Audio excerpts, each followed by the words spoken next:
তুমি তোমার বাবাকে রাখতে চেয়েছিলে দুনিয়ার মধ্যে, কিন্তু তোমার বাবাকে দুনিয়া রাখে নাই।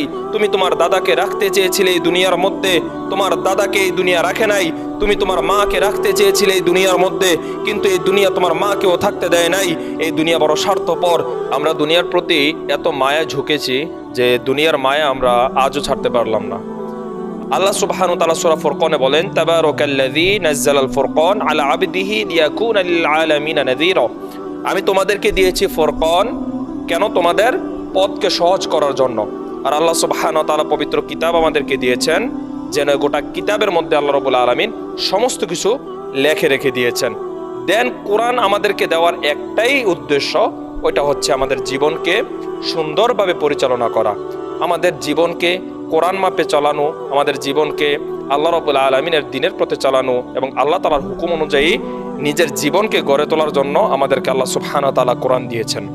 আল্লাহ সুবহানাহু ওয়া তাআলা গোটা কোরআনের মধ্যে এই দুনিয়ার প্রেম কোথাও লেখে নাই। এমন কোন আয়াত আপনি দেখাতে পারবেন না কোরআনের মধ্যে যেখানে আল্লাহ রাব্বুল আলামিন এই পৃথিবীর প্রশংসা করেছেন। কিন্তু আমি আপনাকে অসংখ্য আয়াত কোরআনে দেখাতে পারবো যেখানে আল্লাহ রাব্বুল আলামিন বারবার বলেছেন এই পৃথিবী ধোঁকা, পৃথিবী ধোঁকা, এই পৃথিবী হচ্ছে ধোঁকা। যিনি এই পৃথিবী বানিয়েছেন তিনি বলেছেন পৃথিবীটা হচ্ছে ধোঁকা, কিন্তু আমরা এই ধোঁকার পৃথিবীর মধ্যে নিজেকে আপন করে নিয়েছি পৃথিবীকে। আপনি নিজের বানানো একটা প্রোডাক্ট অন্যের কাছে যখন সেল করবেন, তখন তাকে কখনোই আপনি বলবেন না যে আপনার প্রোডাক্টটা খারাপ। আর যদি আপনি তাকে বলেন যে আপনার প্রোডাক্ট খারাপ, কখনোই আপনার থেকে কোনো ক্রেতা আপনার প্রোডাক্টটা ক্রয় করবে না। আল্লাহ রাব্বুল আলামিন পৃথিবীকে বানিয়েছেন, দেন আল্লাহ সুবহানাহু ওয়া তাআলাই বলেছেন যে এই পৃথিবী হচ্ছে একটা ধোঁকা, এই পৃথিবীর মধ্যে তোমরা আপন বলতে কিছুই পাবা না। এই দুনিয়াকে কখনো আঁকড়ে ধরিও না, দুনিয়াকে কখনো আপন করিও না। আল্লাহ সুবহানাহু ওয়া তাআলা বারবার এই কথা বলে আমাদেরকে এটাই বোঝাতে চাচ্ছেন যে দুনিয়ার মায়ায় যদি তুমি একবার পড়ে যাও তাহলে তুমি আখিরাতের মায়া ভুলে যাবে। আর যেই ব্যক্তি আখিরাতের মায়া ভুলে যায় তার দুনিয়াও শেষ, আখিরাতও শেষ হয়ে যাবে।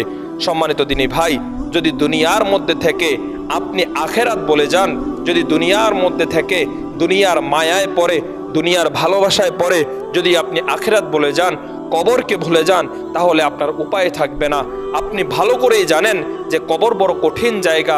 মুহাম্মদ রাসূলুল্লাহ সাল্লাল্লাহু আলাইহি ওয়াসাল্লামের কন্যা মা ফাতেমা রাদিয়াল্লাহু তাআলা আনহা কিয়ামতের ময়দানে জান্নাতি যত নারী হবে ওই নারীদের সর্দার হবে মা ফাতেমা রাদিয়াল্লাহু তাআলা আন। ফাতেমা রাদিয়াল্লাহু তাআলা আন যখন ইন্তেকাল করলেন, হযরত আবু যর গিফারী রাদিয়াল্লাহু তাআলা আনহু যখন কবরের সামনে গেলেন, মা ফাতেমার লাশ নিয়ে কবরের সামনে গিয়ে কবরকে বললেন, হে কবর, তুমি জানো তোমার মধ্যে আজকে কাকে রাখতে এসেছি?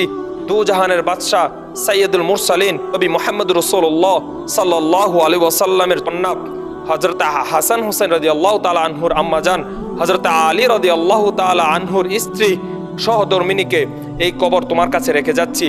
খবরদার কবর, তুমি তার সাথে বেয়াদবি করো না। আপনি শুনলে অবাক হবেন যে কবর হযরত আবু যর গিফারী রাদিয়াল্লাহু তাআলা আনহুর কথার জবাবে বলেছিলেন, হে আবু যর গিফারী, আমি রাসূলের মেয়েকে চিনি না, আমি হাসান হুসাইনের মাকে চিনি না, আমি আলী রাদিয়াল্লাহু তাআলা আনহুর স্ত্রীকে চিনি না, আমি শুধু চিনি আমল।